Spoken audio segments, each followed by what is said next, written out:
इसमें दिया गया है the first and the last term of an AP is 17 and 350 respectively. If the common difference is 9, how many terms are there and what is their sum. Basically यहाँ पर हमारे पास एक arithmetic progression दे रखी है जिसके अंदर जो फर्स्ट टर्म है उसकी वैल्यू कितनी दे रखी है 17 and the last term is 350 और साथ में कॉमन डिफरेंस कितना दे रखा है 9। ये पार्ट क्लियर है। अब इसमें पूछा गया है कि हमें ये बताना है टोटल नंबर ऑफ टर्म्स कितनी रहेंगी और साथ में सम ऑफ ऑल द टर्म्स कितना रहेगा।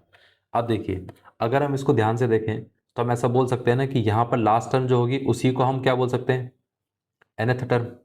और ए एन की वैल्यू कितनी रहती है, वो आ जाती है A plus N minus one into D.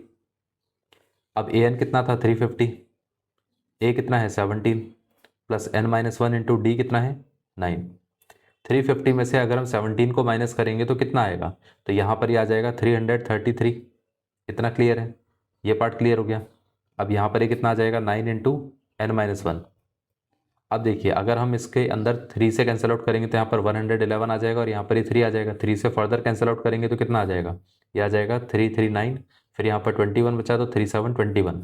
तो यहाँ से 37 is equal to N minus one आ गया, तो मतलब एन की वैल्यू कितनी आ गई 38। ये पार्ट क्लियर हो गया।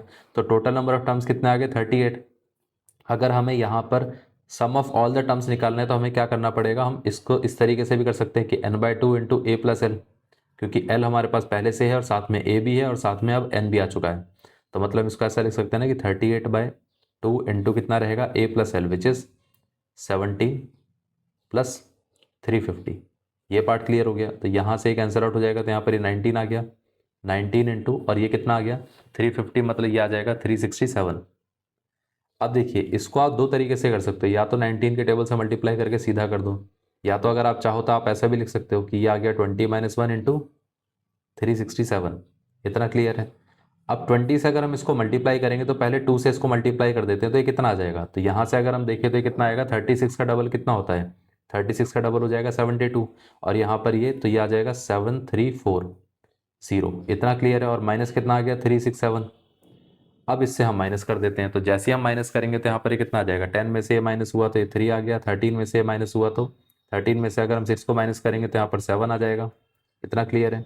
अब देखिए, यहाँ से 72 आ गया, यहाँ से 12 में से अगर हम 3 को माइनस करेंगे तो 9 आ जाएगा और यहाँ पर बचा कितना 6, तो 6973। इस तरीके से आप आंसर निकाल सकते हो। सो ये आंसर आएगा। ये पार्ट क्लियर हो गया।